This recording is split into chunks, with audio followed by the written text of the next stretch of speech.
Nhưng xưa cô ngày nay nhưng mà record video nhảyពីការកើត FTP server នៅក្នុង AWS EC2 ដំបូងខ្ញុំទៅបង្កើត security group មួយហើយខ្ញុំដាក់ឈ្មោះ own security group ដែលធ្វើតាមវីដេអូលោកគ្រូតម្លែងឲ្យ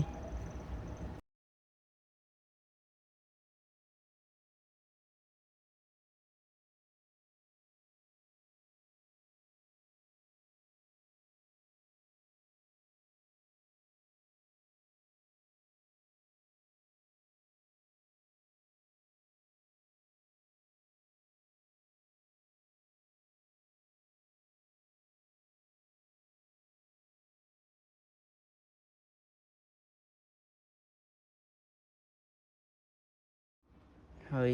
បន្ទាប់មកខ្ញុំទៅបង្កើត instance មួយឈ្មោះ FTP server instance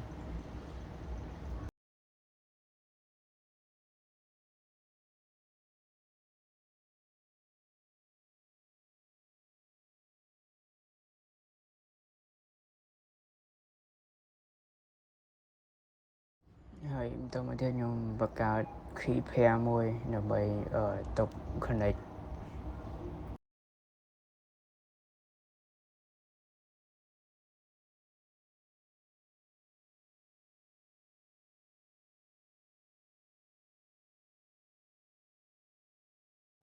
ហើយបន្ទាប់មកទៀតខ្ញុំចុច create មក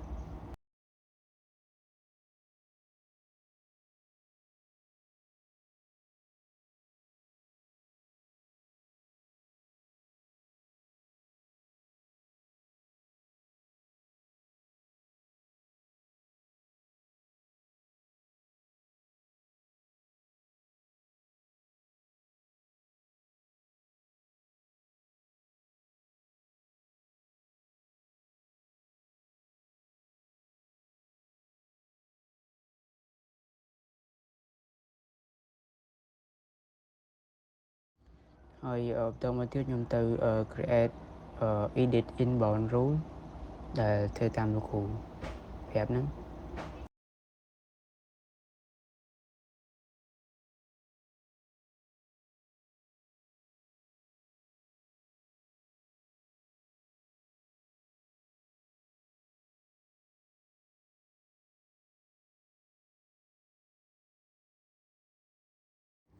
ហើយបន្ទាប់មកខ្ញុំចូលទៅ git bash ខ្ញុំទៅ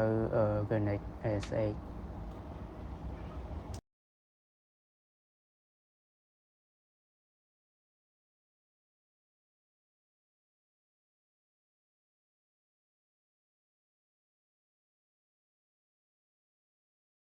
បន្ទាប់មកខ្ញុំចូលទៅ sudo apt update វាមួយ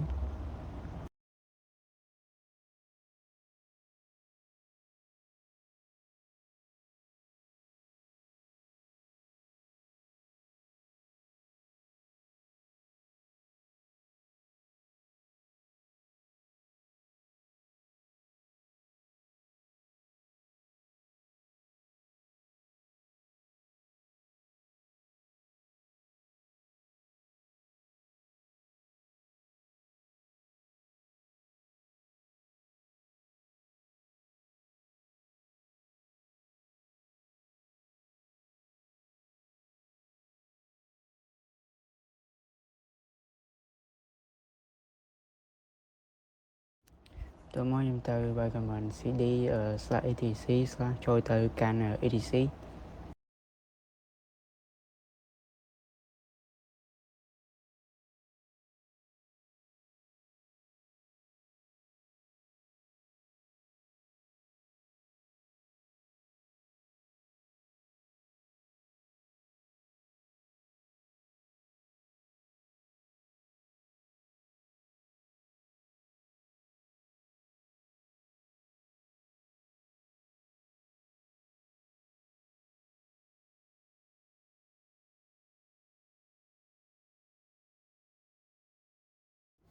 ហើយបន្ទាប់មកខ្ញុំវាយ command ls.lx grab your vs std dot conf ហ្នឹងហើយបន្ទាប់មកវាចេញមកហើយ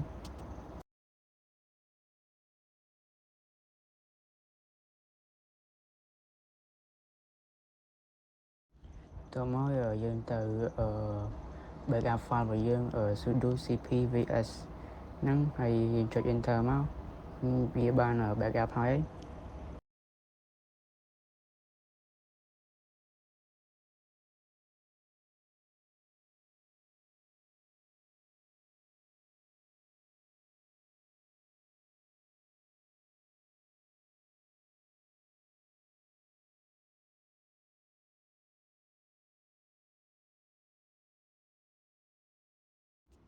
តមកខ្ញុំចូលទៅ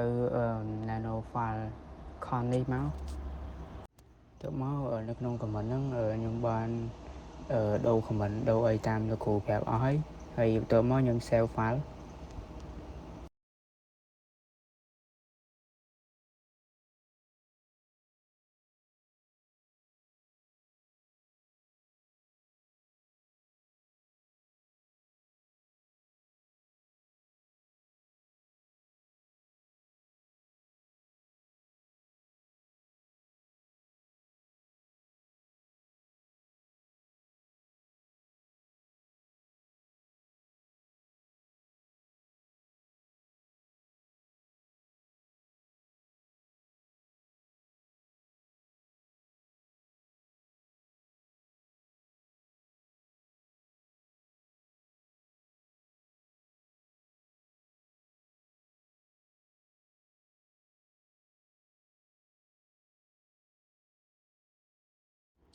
ហើយបន្ទាប់មកខ្ញុំទៅ restart vs stpd ហ្នឹងហើយបន្ទាប់មកខ្ញុំទៅ check status វាហើយ status វាបង្ហាញមកហើយ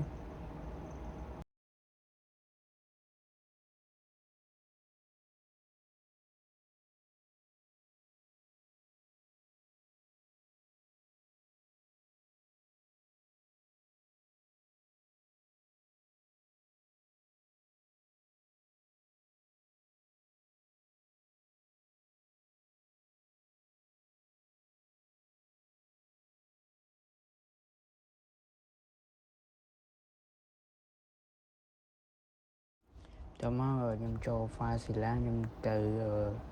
create new site មកដាក់ថា FTP server ហើយបន្ទាប់មកខ្ញុំដូរ type នេះទៅជា key file វិញហើយខ្ញុំទៅយក file ដែលមាន extension .pem ហ្នឹងហើយខ្ញុំទុកវានៅហើយ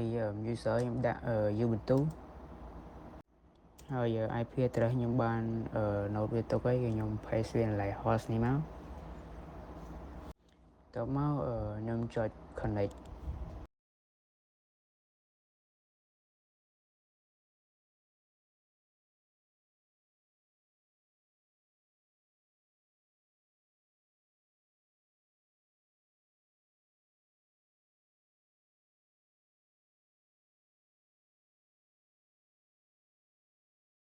តមកខ្ញុំទៅ create directory វាឈ្មោះ FTP client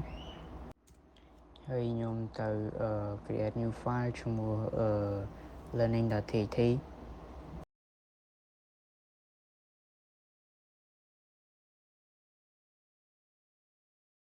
ហើយខ្ញុំទៅឆែកនៅ git bash របស់យើង cd ls មក